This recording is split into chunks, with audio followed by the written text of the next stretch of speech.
اور ایک بار پھر آپ کو بتائیں راولپنڈی اسلام آباد میں بھی بارش سے نشیبی علاقوں میں رہائشیوں کے لیے مشکلات پیدا ہو گئی ہے. نالہ لئی کی سطح بلند ہونے پر نگرانی کے لیے پاک فوج کے جوان تعینات کر دیے گئے ہیں. ریسکیو سمیت دیگر تمام امدادی اداروں کو الرٹ کر دیا گیا ہے. اسلام آباد سے نعمان مقصود رپورٹ کریں گے.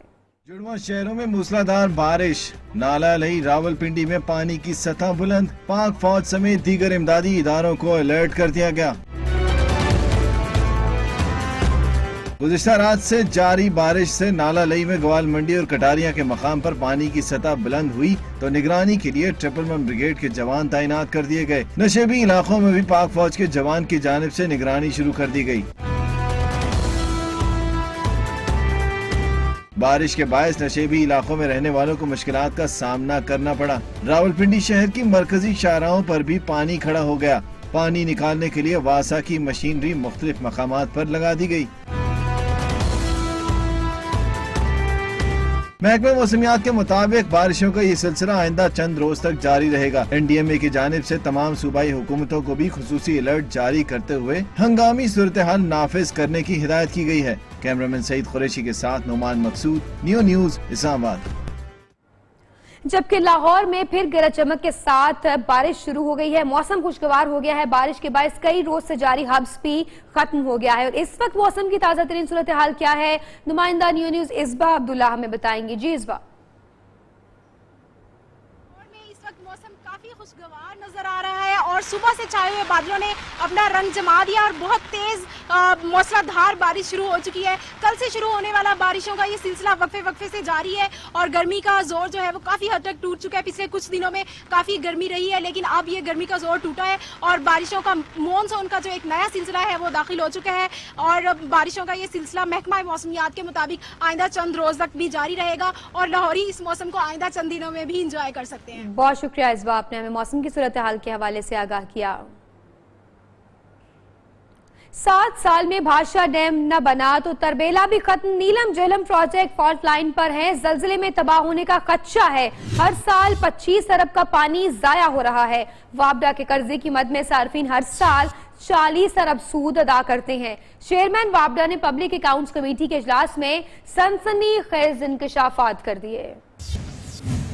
خورشید شاہ کی زیر صدارت PAC اجلاس کے دوران چیئرمین وابڈا کا انکشاف. پاکستان صرف 145 ملین ایکڑ فٹ پانی سالانہ سٹور کرتا ہے جبکہ 25 ارب روپے مالیت کا پانی ضائع ہو رہا ہے. چیئرمین وابڈا نے کمیٹی کو بتایا کہ 70 سال میں ہم نے صرف 2 ڈیمز بنائے جو بدقسمتی ہے. اگلے 7 سال میں دیا میر بھاشا ڈیم بنانا ناگزیر ہے. چیئرمین وابڈا نے بتایا کہ نیلم جیلم پن منصوبے کی لاگت 4 ارب سے شروع ہوئی تھی جو اب 500 ارب تک جا پہنچی ہے. اجلاس کے دوران خورشید شاہ نے وزارت پانی اور بجلی کے دعووں کی قلعی کھول دی. خورشید شاہ نے بجلی کا بل منگوا کر حساب کتاب شروع کر دیا. کہنے لگے 369 یونٹس پر 6000 کا بل کیسے آیا؟ 3600 روپے بل آنا چاہیے، اتنا زیادہ کیسے آیا؟ بتایا جائے حکومت کی سبسڈری اور سستی بجلی کے دعوے کدھر گئے؟ وزارت پانی اور بجلی نے معاملہ نیپرا پر ڈالتے ہوئے کہا کہ ریگولیٹر ہمیں کام نہیں کرنے دے رہا. پروڈکشن ٹیم کے ساتھ نعمان مقصود، نیو نیوز اسلام آباد. مزید اہم خبریں ہوں گی ایک بریک کے بعد. ہمارے ساتھ رہیے.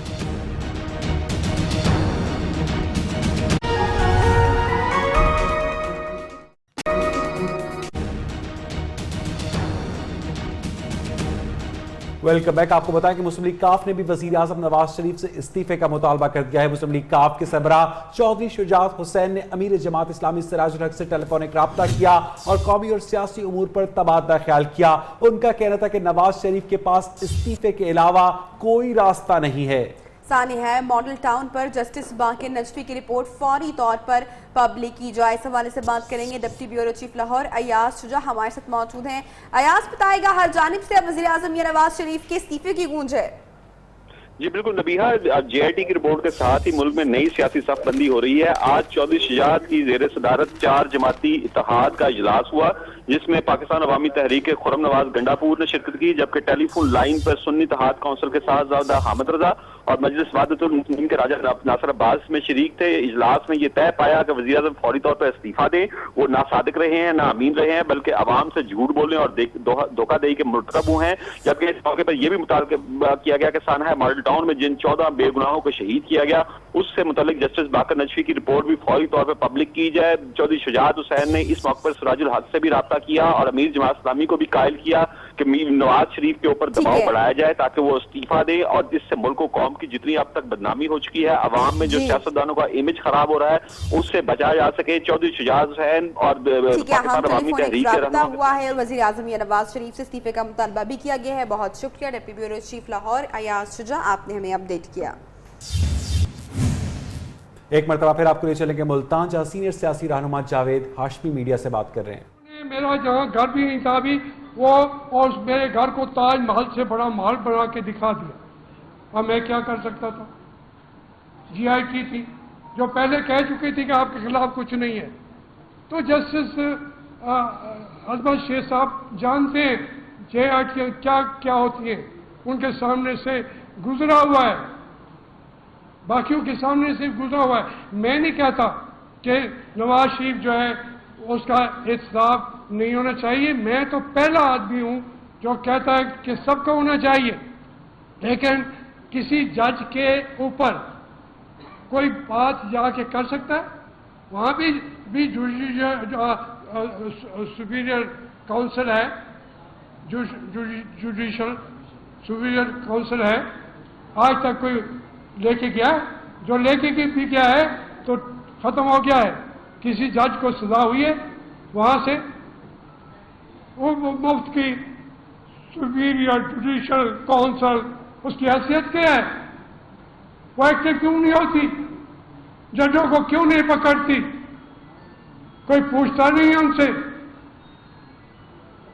یہ کوئی ملک کے ساتھ انصاف ہے؟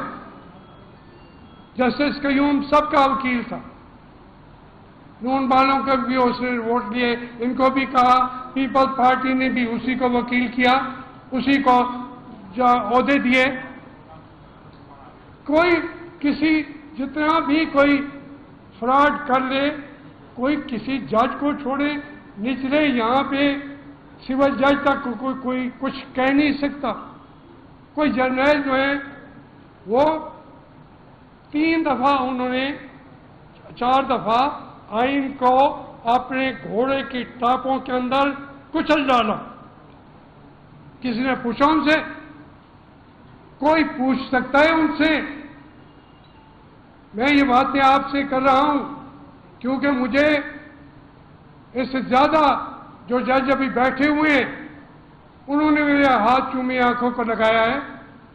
مہربانی ہے ان کی, میں تو اس قابل شاید نہیں تھا, مگر میرے ہاتھ چومے انہوں نے, آنکھوں کو لگایا انہوں نے.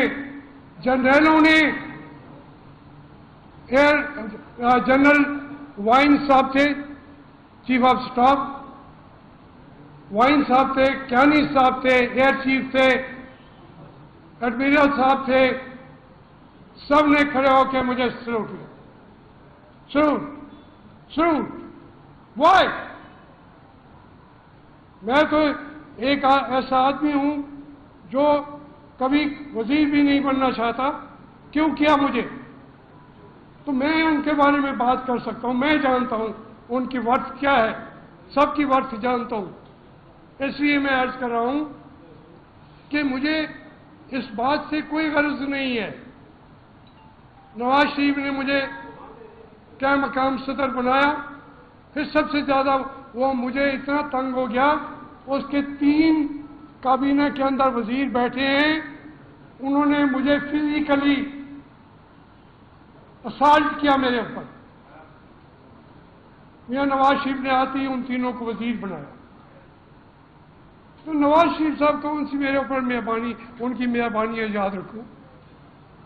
میں یہ کہہ رہا ہوں کہ یہ باتیں جو میں آپ کے سامنے کہنا چاہتا ہوں کہ یہ میں ان چیزوں سے اب ہو کے بات کرتا ہوں.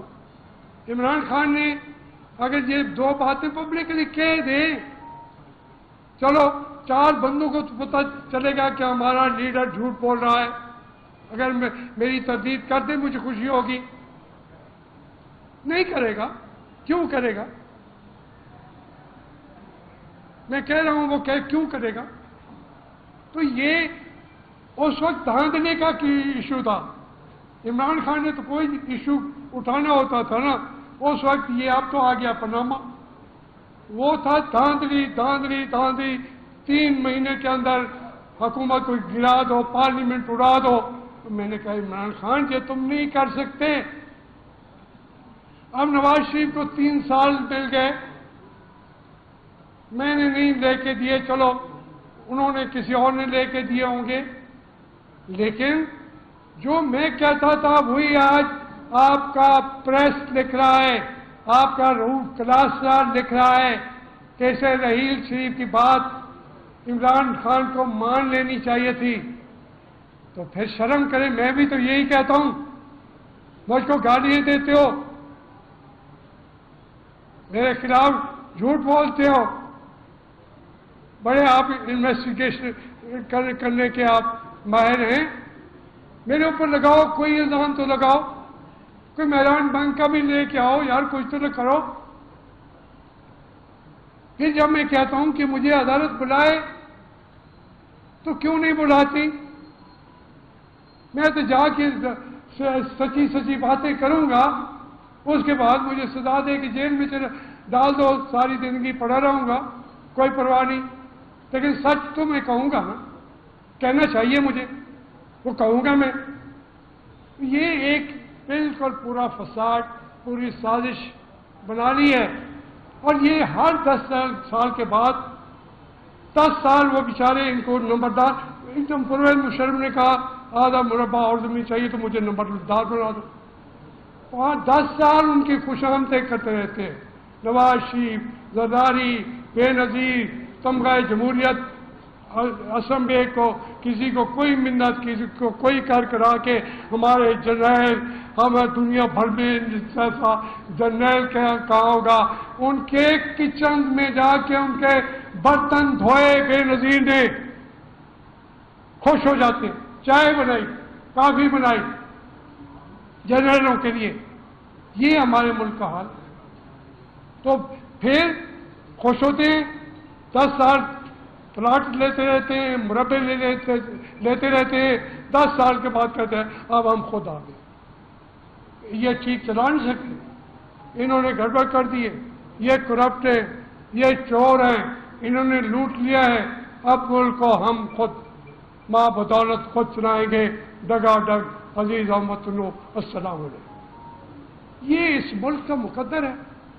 یہ اس غریب آدمی کو تو پتہ بھی نہیں. ایک رستہ ایسا اختیار کیا جاتا ہے کہ اس کو سمجھ بھی نہیں آ رہی ہوتی. اب کوئی کہے کہ نواز شریف, میں کہوں کہ وہ اس نے پیسہ نہیں لوٹا ہوگا تو میں جھوٹ بولوں گا. یہ نواز شریف کا کام ہے وہ ثابت کر کے ہم نے پیسہ نہیں لوٹا. لیکن اس کا طریقہ, یہ جے آئی ٹی کبھی سرزمین دنیا پر کوئی عدالت بتا دو جیسے جے آئی ٹی بنائی. یہ نیا تماشا. وہ بن گئی, اب بن گئی ہے تو اس کو آپ بار بار اشارے دے رہے ہیں, لائن دے رہے ہیں. سیسیلین ہے, یہ سیسیلین مافیا ہے. جب آپ نے کہہ دیا تو رہ کیا گیا؟ آپ نے تو فیصلہ سنا دیا. آپ نے تو ان کو مسلط کر دیا اپنا فیصلہ. گاڈ فادر ہیں, آپ نے تو کر دیا. وہ ہوں گے ہی گاڈ فادر, وہ ہوں گے سیسیلین. شاید میں بھی آپ سے ایگری کر جاؤں, لیکن آپ جج ہیں. جج احتیاط کرتے ہیں. اس ملک میں سپریم کورٹ نے بے شمار دفعہ غلطیاں کی ہیں. آئین توڑا گیا, اس کو کچھ نہیں کہا گیا. وہ کسی نے کہا کہ یہ عجیب ہے اس ملک کے لوگ ہیں کہ بیل کی ٹلی چوری ہو گئی تو گلگلہ مچا ہوا تھا, شور مچا ہوا تھا, اور آئین توڑ دیا گیا تو آواز بھی نہیں آئی تھی. کتنی دفعہ اس آئین کو توڑا گیا, پھر اپنی مرضی کی چیزیں ڈال دی گئی.